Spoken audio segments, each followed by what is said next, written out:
Zordon, wise ancient warrior, mentor of the Mighty Morphin Power Rangers, and most importantly, big funny blue tube face man.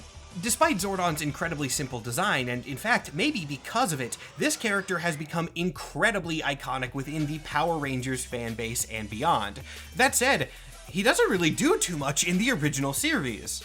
Being confined both by a space tube and the kind of low-effort writing of Power Rangers in the 90s, Zordon's lore is incredibly simplistic.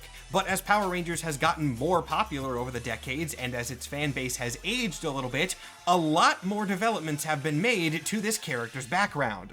Today, we're going to be going over everything we know about the history of Zordon, both as it was originally presented and how it has evolved in later forms of media. Much of the lore in this video is going to come from the Power Rangers comics, in which, well, I won't spoil what we're going to get to later, but Zordon gets a lot cooler. I'll just leave it at that for now. So whether you're a 90s Power Rangers fan who wants to know a little bit more about everybody's favorite big blue mentor face, or you're a more recent Power Rangers fan who wants to know how that old lore has gotten better over time, either way, I think you'll be pretty happy with this video. But before we get to the expanded comics lore, let's recap the original stuff and talk about what we know of Zordon from the original TV series. This is not going to be the longest section of today's deep dive, but I'll do my best. The canon from the show is very simple, but also provides us a good baseline. Zordon is an alien, an ancient one at that, being over 10,000 years old, though we don't know his exact age. His homeworld is called Eltar, and it is seen shockingly little in the show, but whatever. The Eltarians possess very advanced technology, and they use it to protect people and defend the galaxy from evil. Development beyond this for the species does not exist in the originals. They are good guys because Zordon is a good guy, and therefore his people are also good. Remember, this was back in the 90s, when Power Rangers did not care about its lore yet. Though I should address right now that the Eltarians you're seeing are obviously blue-skinned humanoids, and not, big heads in space tubes, so why does Zordon look like that? Don't worry, we're going to get there soon. The first thing we know about Zordon's personal history is that at some point in his youth, he rose to a high rank within the Eltarian forces, and then went to war against evil space aliens, specifically the forces of Lord Zed and Rita Repulsa. Rita is sent to conquer Earth, and remember, this is over 10,000 years ago, so she's not going to meet a lot of resistance by humanity and is easily able to set up a base on Earth's moon. Zordon and his army follow her, and they fight there for, again, a nebulous amount of time, though it does seem like it was not a quick battle. This was a longer part of the war. The reason I think we can safely assume this is that Zordon had the time and the reason to seek out external powers. This is the period where he comes upon the power coins. We don't know exactly how he came upon the power coins, but I guess he and his army were looking for weapons they could use against Rita, and they found them. Rita also gets the 6th coin and the dragon stuff during this same period for nebulous reasons. I promise we get to answer questions later, and boy, when we get to that time, you're gonna have even more of an appreciation for the Power Rangers comics for carrying all of the lore that the show just did not want to bother with. In the final days of this conflict, or at least this piece of the larger galactic conflict, the two sides kind of manage to stalemate each other. Zordon seals Rita and all of her minions inside of a space dumpster. This is never really explained, but it's Power Rangers, so whatever. In retaliation, during this final moment, Rita casts a spell on Zordon as well, though, which exiles his consciousness from the normal flow of space-time. So the battle is over because neither party are really around to fight anymore. If you really want to measure a winner of this fight, though, it was definitely Zordon. Rita, along with all of her high-ranking henchmen, were trapped in the space dumpster, so that was a big chunk of Lord Zed's best warriors gone in one fell swoop. Meanwhile, Zordon was still around in some weird form. That weird form being Space Tube. So yeah, that's why Zordon is a tube man. The tube is not his natural form. Zordon actually is a disembodied consciousness locked within another layer of the space-time continuum, and the only way that he can communicate and interact with physical reality is through this device, which is like an energy interface he can somehow manipulate. Weirdly, despite the lore for this show being bad originally, none of that is implication. That is all pretty explicitly stated. I'm not inferring. We know that he was hit by a time spell by Rita, and that is the purpose of his device. Why this is the thing they chose to detail so much, I have no idea, but it is kinda cool. I should also go on a very slight tangent here and address the 1995 Power Rangers movie, because it does describe things very differently, and I know people are going to ask if I don't mention it. In this movie, Zordon is also a tube head, but like, that's not his actual body. That is just a communication interface, and then his body is in like a time chamber that is keeping him stabilized. This gets destroyed within the movie, and he ends up dying, but that movie isn't canon. Yes, I know it's weird that this movie is not canon, especially because it picks up right where Mighty Morphin Power Rangers Season 2 ends off, but then Mighty Morphin Power Rangers Season 3 pretends the movie never happened, and the canon of the two are completely incompatible. In the actual canon of the show, as it continued, the tube contains Zordon's energy, time, consciousness, whatever you want to call it, within the device itself, so his body is not kicking around somewhere else. Anyway, back in the main timeline, the next 10,000 years or so are pretty much just set up for Mighty Morphin Power Rangers and the subsequent shows. Zordon is stuck on Earth because he's very literally anchored to the machines that are keeping his consciousness there, but he does not just sit around waiting and spends that time setting up things to defend Earth in the future. With the help of Alpha 5, Zordon builds the Ranger Command Center, designs and stockpiles weapons for his eventual Ranger team to use, and at some point, also contacts Gosei, which, if you've heard my other Power Rangers videos, you know that I've gone on a rant about this before, so for the sake of time, I'll keep it quick, but it is directly relevant to Zordon, so I do have to go on this rant again. In Power Rangers Megaforce, which is the worst written Power Rangers show, the team's mentor is this weird head on a wall named Gosei. And Gosei's canon origin is that he was an apprentice of Zordon who was mentored and then went off to make his own Ranger Earth-defending preparations somewhere else.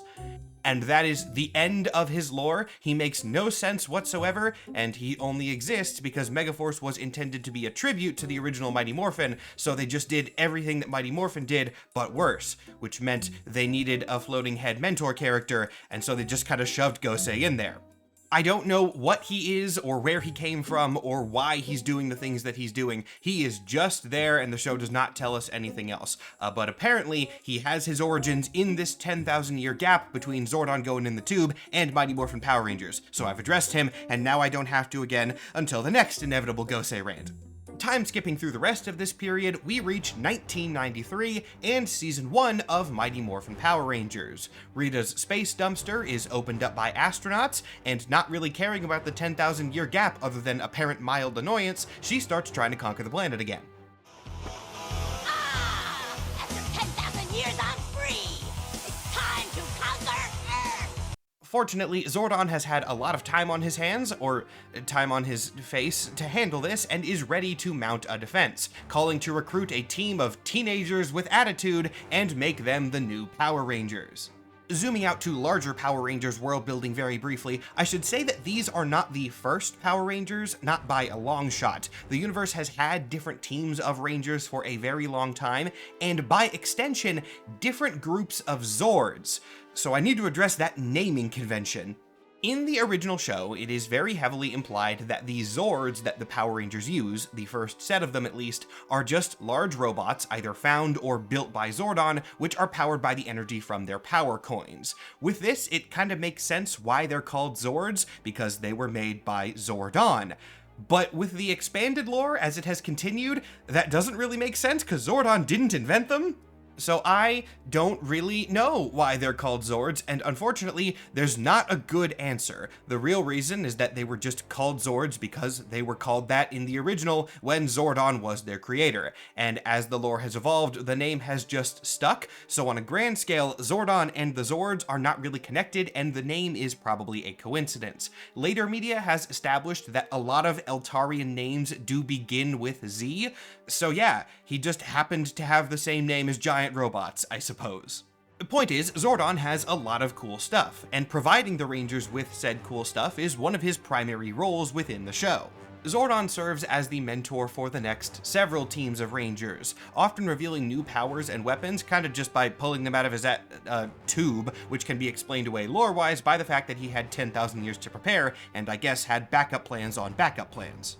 Plus, despite his body's containment, he does keep up galactic connections during this time, as seen when Zordon contacts a team of Power Rangers from an alien planet to protect Earth temporarily while the main Rangers are incapacitated.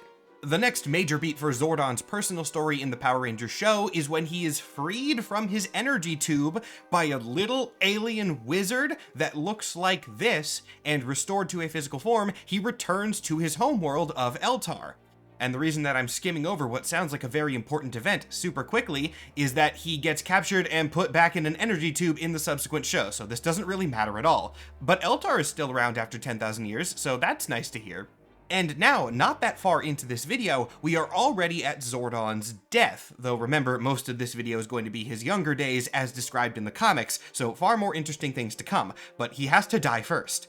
His death arrives at the end of Power Rangers in Space, during one of the most over-the-top but also kind of on-brand Power Rangers finales that the series has ever done.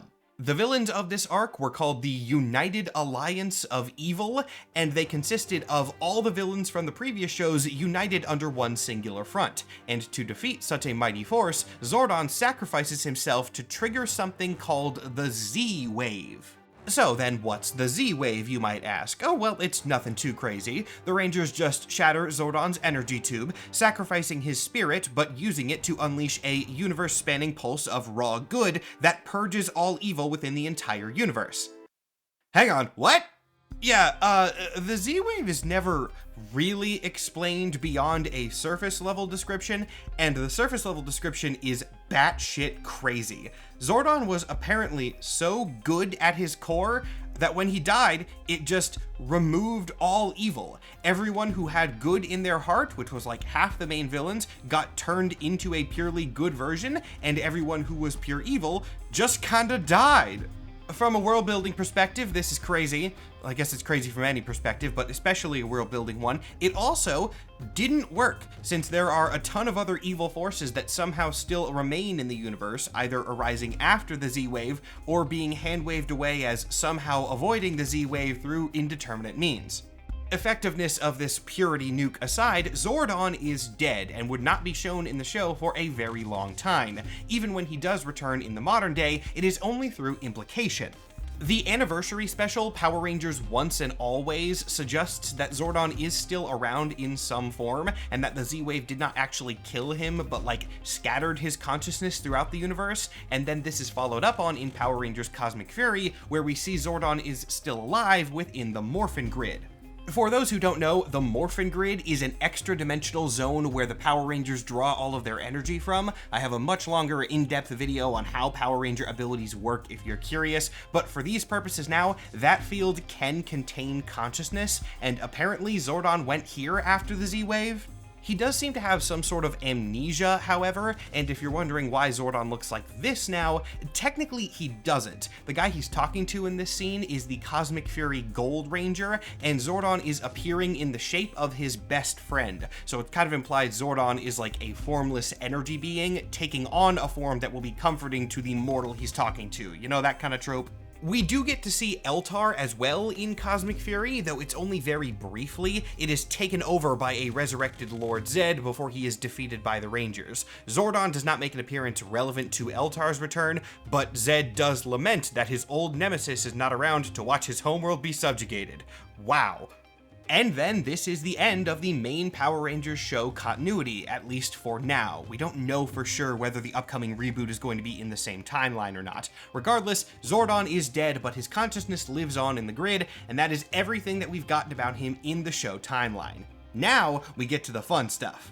The Power Rangers comics, published by Boom Studios, are notorious for, doing the heavy lifting with the lore that the show just didn't want to concern itself with. Technically, the comics and the show are not in the same universe and are separate continuities, but also, like, the comics give a lot of cool backstory to characters who didn't really get any of that before, so the general consensus from the fan base is that as long as the two don't conflict, the backstory from the comics might as well be canon to the show too. So you can just kind of take Zordon's origin here as probably the same as in the original. So, behold, young Zordon. This is what he looked like in his youth, and even more exciting than that, behold, other Eltarians. Finally, we get lore about how this society worked, and only a few decades after their debut.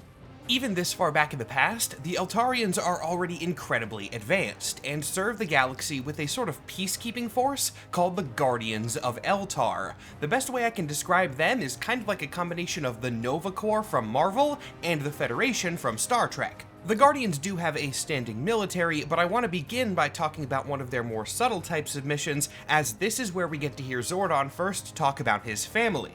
Eltar frequently engages in a practice that it simply calls supervision, which is less sinister than it sounds. They send members of the Guardians to alien worlds in disguise, where they will integrate themselves as natives and live long term. The goal of this is not to take them over, but basically to monitor more primitive worlds so that they will have a defender in case of any intergalactic threat, and then when that world gets advanced enough, they will be welcomed into the fold of spacefaring society. That's why I made the Star Trek comparison. It's very similar to the Prime Directive. On one of these missions, we see a young Zordon telling his partner Zartus that he doesn't really want to be in the Guardians. His family are farmers, and Zordon really just wants to live out a peaceful existence like they do.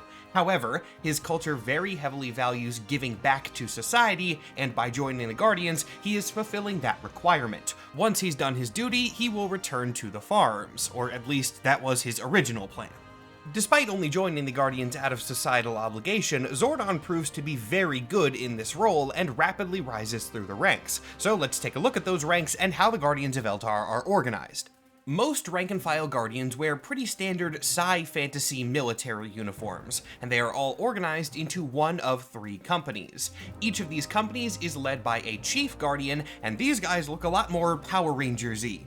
I should make very clear though, the Guardians of Eltar are not technically Power Rangers. Their color coding is just a nice visual parallel that the creators of this comic did. But regardless, their 3 best fighters are the Bronze Chief Guardian, the Silver Chief Guardian, and what would be the Gold Chief Guardian, but since this one is the commander of the entire program, that one is the Supreme Guardian. Back in Zordon's time, the Supreme Guardian is named Zofrem, the Silver Guardian is Zartus, Zordon's friend from before, and the Bronze Guardian is Zordon himself. Very importantly, these are not ranked like we would rank medal colors in a sports event. It's just like the metallic colors that they're assigned because it's a Power Rangers parallel. Zordon is not the lowest ranked of the 3, and in fact, he's actually the successor to the Supreme Guardian. This is a controversial decision as Zartus is more experienced, but we get to see an entire flashback scene where the Supreme Guardian names Zordon as his successor because while Zartus is a good fighter, he is not qualified to lead at this capacity. So we're getting into a very classic trope here where old war buddies get passed up for promotion leading to rivalry. You maybe can guess where this is going. The mission that begins the descent into chaos begins quite normally. The Chief Guardians are on an alien moon hunting down the forces of Dark Spectre. Importantly, not Lord Zed or Rita Repulsa yet. These comics have the benefit of knowing how the entire Mighty Morphin show plays out, so they can make the timeline more cohesive.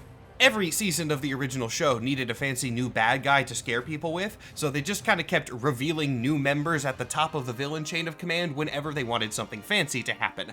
Dark Spectre was the pinnacle of that, and the comic rewrites the history a little bit to just establish that he was there overseeing everything the entire time, which makes a little bit more sense. Sticking to things from the original shows, turns out that the reason Dark Spectre's forces are on this moon to begin with is that it contains an ancient temple hiding the Zeo Crystal, one of the most important artifacts in the entire Power Rangers multiverse.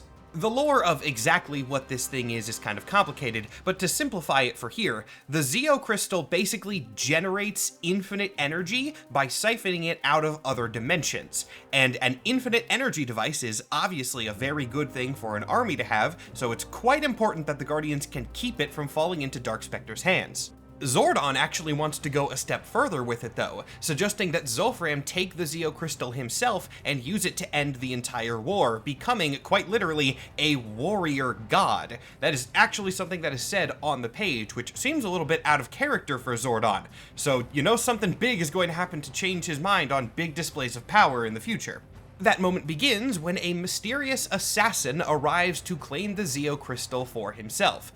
That assassin looks like this. Kind of familiar, and I'm going to take this moment to just remind everybody, for no reason at all, that the reason Lord Zed looks like a weird muscle man is he tried to take the power of the Zeo Crystal for himself, and it burned and scarred his entire body. That was in the original show. So, I wonder who this guy is. This attacker is able to injure Zordon severely, damn near killing him, but that sends Zofram into a frenzy, and he's able to keep the crystal protected, imprisoning the attacker instead. So it is safe for another day, but now the location of the Zeo crystal is clearly known to Dark Specter's army. With Zordon in a medical facility and his survival still uncertain, Zofram goes to the elders of the planet and suggests that they do Zordon's original idea, using the Zeo crystal for themselves so that no further lives will be lost. However, the council disagrees and says that they cannot use it for any purpose as the risk is still too great. Zofram is displeased with this, saying their thoughtful contemplation has led to the death of far too many worlds, and now is the time for them to act. So, without their knowledge or approval, he goes to the Zeo crystal instead, using his rank as Supreme Guardian to get past the guards and gripping it in his armored hand. This leads to one of my favorite twists in the entire Power Rangers comic series, because it does rework the origin of Lord Zed, and it was not that assassin from just a bit ago. That guy's armor design was an intentional fake-out, and Lord Zed's true identity is Zofram of Eltar, Supreme Guardian of the planet, driven mad by his protege Zordon's near death.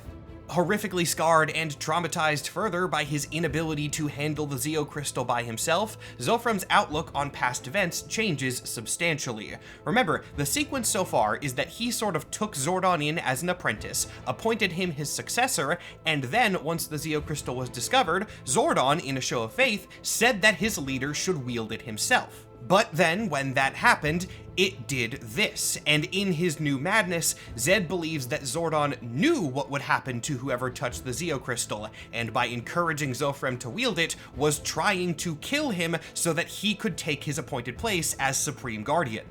Outraged at both his former apprentice and the elders of Eltar for not acting when he advised them to, he now believes that he can handle things better if he simply bends all that he can see to his will, and abracadabra, Lord Zed's villain origin has been established. Granted, this does conflict with the canon of the show a little bit, but this one's way better, so I would say just take this as the official Lord Zed origin.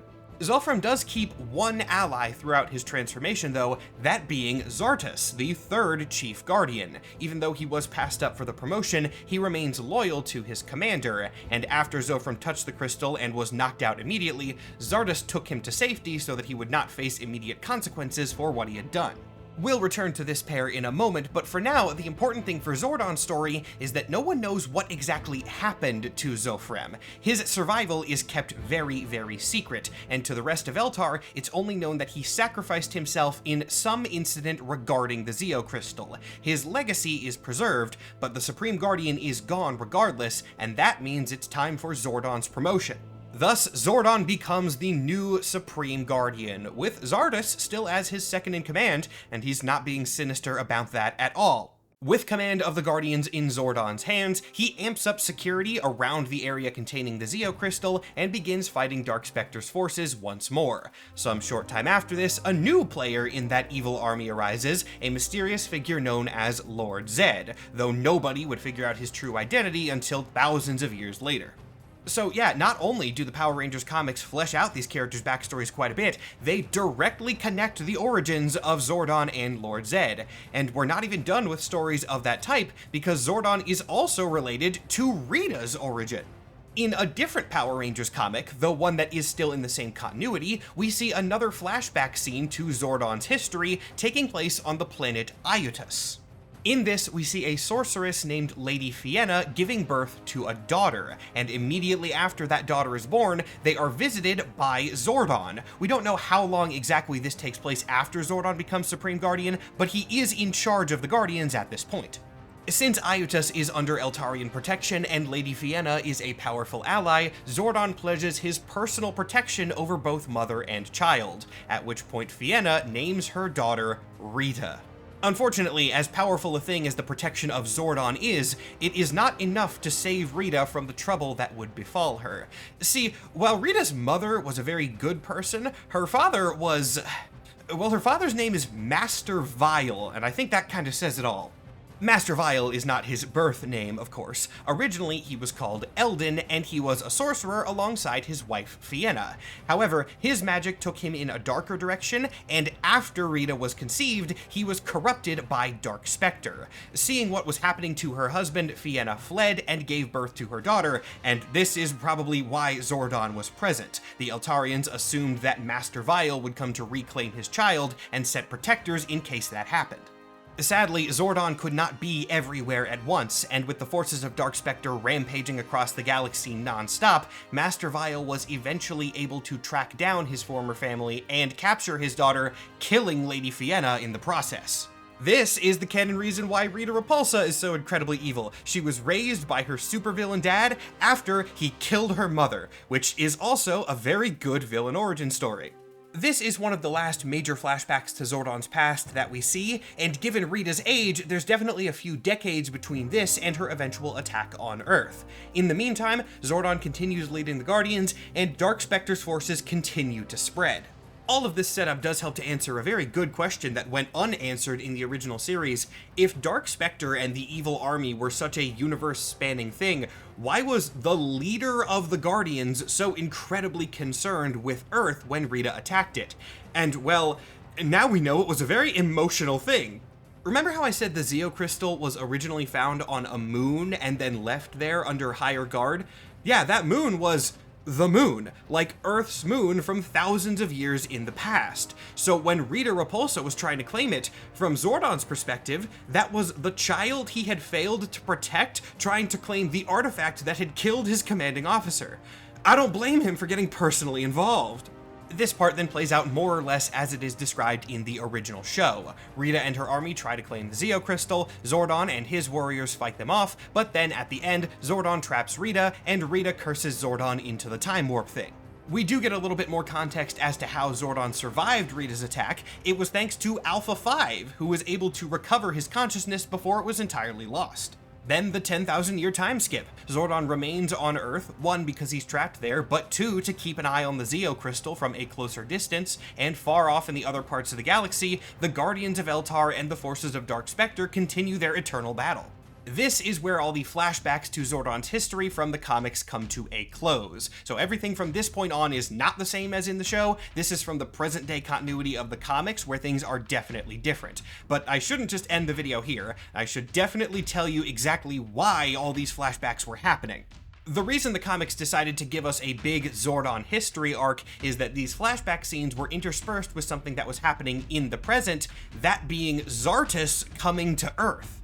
Turns out that after Zordon's containment within the energy tube, Zartus, the guy who was still secretly loyal to Lord Zed, rose to power as the Supreme Guardian in his place. And thanks to advancing Eltarian technology, he had survived the 10,000 years and was still in that role. Basically, he had been acting as Zed's sleeper agent this entire time, and it was finally time for the side of evil to play its cards. So Zartus goes to Earth, masquerading as Zordon's old friend, and claiming that he wants to bring Earth into the Eltarian Federation, extending the planet's protections since, well, Earth gets attacked all the time, and they could probably do with some extra help.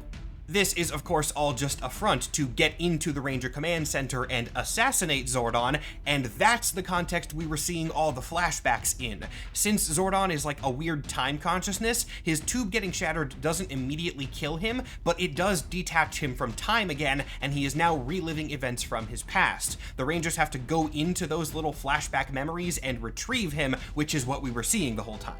They do get him back, of course, and there's a very nice scene between him and Billy talking about the difficulties of being a leader, especially in regards to when to act and when to show restraint.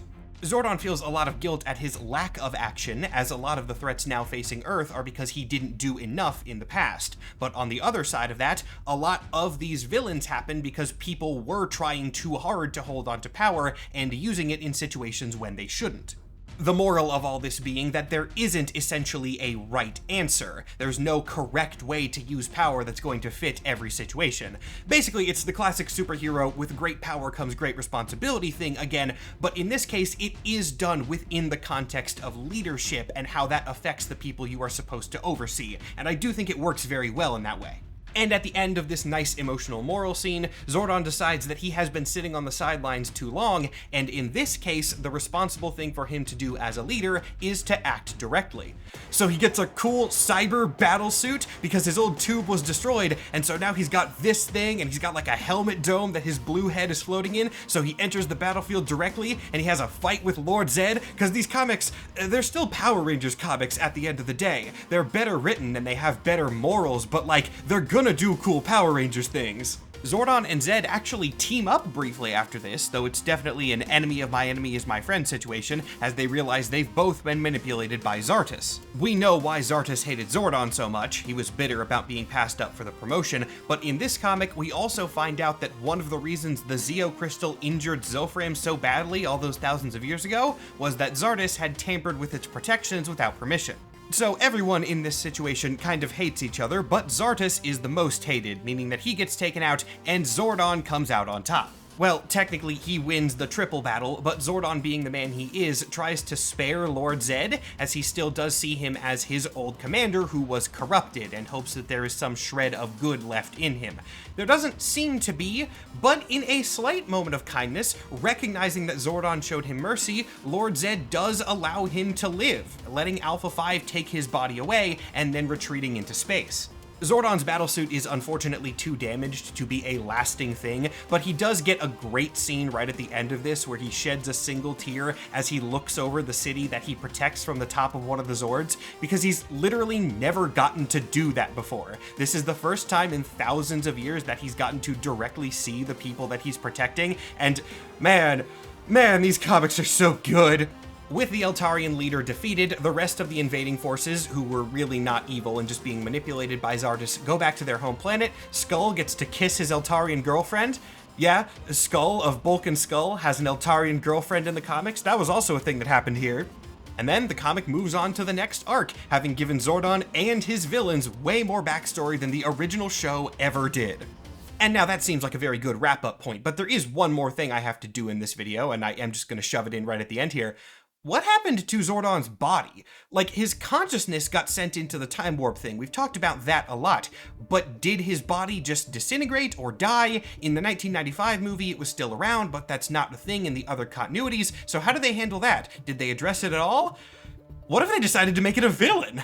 Yeah, in an arc actually long before they even established Zordon's original backstory, his body was a villain. Rita Repulsa got her hands on it, cast a bunch of magic on the thing, and turned it into a being known as Vessel, which she intended to use as a body for Dark Spectre to possess. It's not as big of a thing. Again, this was before the backstory was revealed, so it's not tied into the lore as much, but I knew I had to mention Vessel, and just kind of shoving, here's what his body was doing during all this at the end was the funniest way I could. And with that, the video comes to a close. I made this promise a while ago, but do you guys have more of an appreciation for the Power Rangers comic books now? Seriously, if you have not read them, I cannot recommend these series enough. Who knew that they would take Tube Head Man and give him this much history? I am pretty impressed by how well they looped the themes of the original show into this expanded backstory, though. Zordon's history is nothing too complex. He's an ancient warrior dealing with ghosts from his past. That's the kind of thing that you see in a lot of media like this. But the leadership angle that they took is pretty good, tied in with the themes of escalation.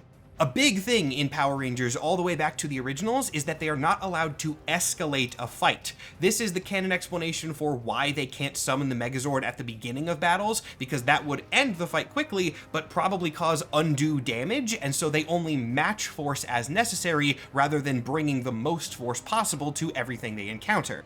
Making Zordon's character arc about when a leader should choose to use force is perfect, because remember, in his younger days, Zordon wanted to escalate. He was the first one that suggested Eltar use the Zeo Crystal, but then he saw how badly that escalation turned out, and so when we see him in his more mature state, he has chosen never to take that path again. But of course, Power Rangers of all things isn't preaching non-violence either. This acknowledges that there does come a point that more force is necessary. Hell, it makes Zordon a battlefield combatant when that point arrives, and that is not something that they do lightly.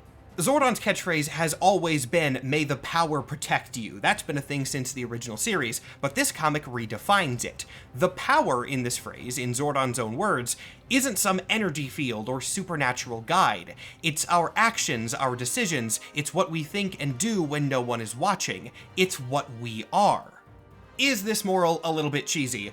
Yeah, it absolutely is, but like, look at the context of the scene. This is battlesuit armored Zordon giving a monologue to his ancient, corrupted former mentor turned supervillain. This is the most Power Rangers thing to ever happen, and Zordon giving a speech about the power being who we are inside, it's perfect. Power Rangers is supposed to be cheesy, even when it's written in a slightly more serious way, and I think the morals can follow that too. If they went super dark and gritty with it, I don't think it would work as well. So the next time you, in your real life, are facing turmoil about whether you want to do the right thing or not, remember the wise words of the Big Blue Tube Man, "May the power protect us all." Thank you all so much for watching. I do hope you enjoyed. In the conclusion of this video, I want to address something that some people are probably going to ask about, that being Power Rangers Prime. For those who don't know, this is the newest Power Rangers comic. It takes place in an entirely different continuity, and Eltar is very important to it. They are more of an antagonistic force and have taken over Earth in this one, which is really interesting, but I'm not talking about that in this video. A, because it's a different continuity, but B, because the series is currently ongoing. Like a lot of creators in the space, as a lore guy, I have a policy of not talking about comics that are currently releasing issues because there can be big twists and reveals and changes, which means that anything I tell you could get proven wrong almost immediately. Prime is a very interesting series though, so I am going to be talking about it when we're a little bit farther along into the progress of the comic. With Prime addressed, let me get to the quick advertisements and plugs, etc. First off, I do have a Patreon. If you go and check that out, you can find early and ad-free access to all of my YouTube content, as well as exclusive stuff. Hours of that are already up there, and there's a new Patreon exclusive video releasing monthly. My username there is the exact same as it is here. There's also a link in the description of this video and on my channel page. It's very easy to find, and extra thank you to all of my supporters over there already. Finally, as always, a shout out to Ruben Perez, the artist I work with on these videos who draws the character that you've been watching talk at you for the last half hour or so. I always love working with him, so go check out his other stuff. Now, with the video done, it's my turn to go take a nap in a space dumpster, and I will see you all with a new video in, hopefully, a little less than 10,000 years.